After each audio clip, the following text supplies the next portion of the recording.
On a mis notre camion sur un site de petites annonces en ligne et on a reçu un message donc, perso en disant « Bonjour, pourriez-vous me contacter afin que je puisse vous accompagner dans la vente de votre camping-car ?»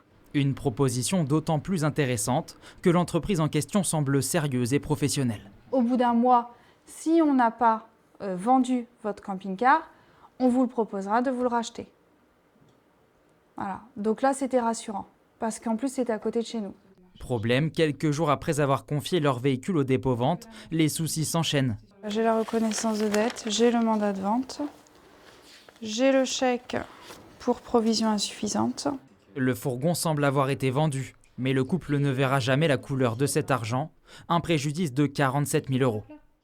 Comme elle, ils sont nombreux à avoir été victimes de cette escroquerie en quelques mois à peine. On s'est fait arnaquer, on s'est fait avoir jusqu'au trognon. Ben oui. Et voilà, et depuis, plus de nouvelles. Je suis fatigué, j'ai bientôt 80 ans. Alors, ce que j'espère, c'est quand même récupérer un petit peu d'argent. Derrière cette affaire, Horizon Dordogne et son propriétaire Thomas Demarthe, désormais placé sous contrôle judiciaire.